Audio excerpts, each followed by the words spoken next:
Hello everyone, here's your weather hazard briefing for Thursday, August 22nd. We continue to watch the humidity dropping, at least for today. It'll be the lowest today. It will be over the next several days. We do have some critical fire weather issues popping up today in a lot of areas with those gusty winds and that low humidity this afternoon. On top of that, a few of us will see some thunderstorms later on this afternoon, mainly tonight and through the overnight hours, and then picking up again tomorrow.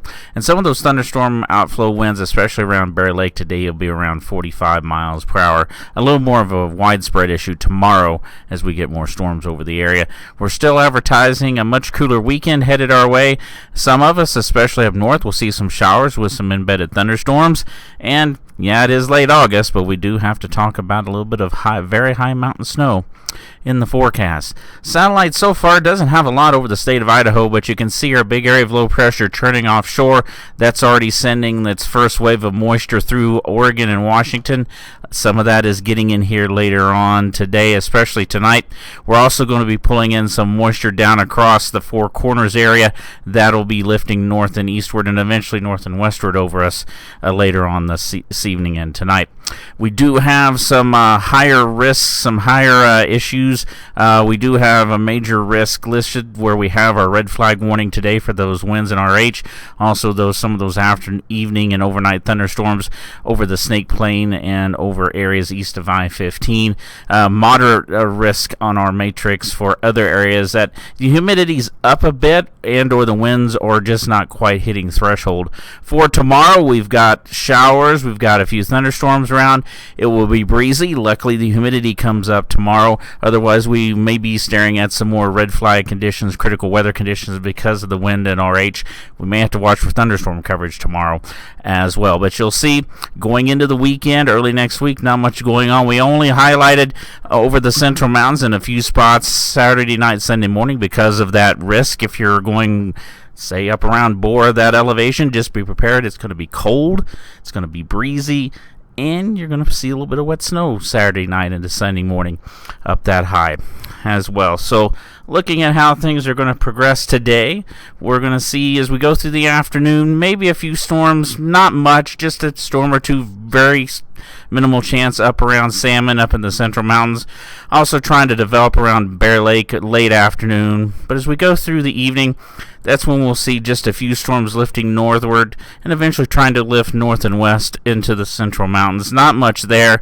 And this particular model, looking at one of our many high-resolution models, is probably underdoing a little bit, but it does look like maybe a little bit of a break from that very, very early towards sunrise tomorrow morning. We'll just have to watch and see how things go. Otherwise, we'll see more showers and storms developing first across the southeast corner and then becoming a little more widespread, especially over the higher elevations as we go through the afternoon on Friday. And those storms have the potential of producing some gusty winds over 45 miles an hour. It's not until the weekend we see a better chance of measurable, appreciable rainfall with these storms. There will be a few storms today and tomorrow. That'll give us some moisture on the ground, but most of this is going to be dry thunderstorm, dry shower activity where you get more of a gust of wind versus any precipitation that is going to be reaching the ground. So for today, temperatures in the 80s. You'll get into the 90s once you get over west of Pocatello and over towards the Treasure Valley. Glenn's Ferry still near 100 degrees this afternoon, but those humidity values down in the single digits and low teens over the most of the area. Not quite getting below 15% once you get over the southeast corner where a little bit of that moisture moves in a little bit earlier on in the day. Here are those wind gusts, and these winds will be out of a southerly direction throughout tonight, tomorrow, and until that big low arrives over the weekend. Some of these areas seeing gusts 25 to 35 miles per hour, and very similar conditions for this evening as we do see the winds let up just a little bit. But what's going to happen overnight, we're going to get some gusty winds over the higher elevations of the Central Mountains and up into southwest Montana. Some of those gusts near 40 miles per hour. And we'll get a southerly downslope wind basically along the benches from Rexburg all the way over towards Twin Falls, the South Hills, and some of those gusts 30 to 40, maybe even 45 miles per hour in a few spots overnight tonight. That's going to help keep temperatures up in some of those areas where we get that downslope effect going. Going into tomorrow, we do cool it back a little bit over some areas, 70s 70s and 80s. We're not looking at any 90s for highs.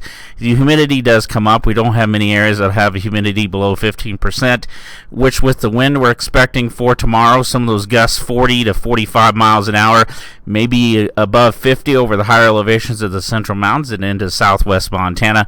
With that higher humidity, that doesn't mean we're going to have fire weather conditions, but the thresholds we use for red flag warnings, the winds will be there, the humidity will be up a little bit as well. Now, going into Friday, like we said, we've got those temperatures and humidities coming our way. Lower temperatures, higher humidities. Going to Saturday, we got lows in the morning of Stanley down to near freezing, otherwise 40s and 50s. Some folks not making it out of the 60s for highs on Saturday. The farther east you go, the potential is there for low to mid 70s from the afternoon. Also up towards Chalice and Salmon, and like we said, 40s and 50s if you're headed to the high country Sunday. The colder spots in the central mountains will be into the mid-20s, low 20s. We're looking at right above freezing at Ketchum, also at Galena Summit. 40s over the lower elevations, and highs again even cooler.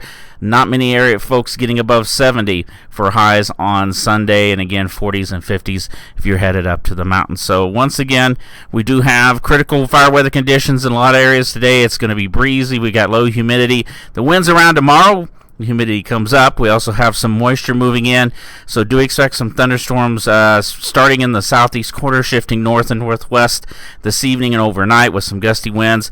More widespread tomorrow, and we talked about it, colder weather and precipitation in thunderstorms, and that four-letter word called snow is in the forecast over the weekend. Have a great day, and do stay safe out there, everyone.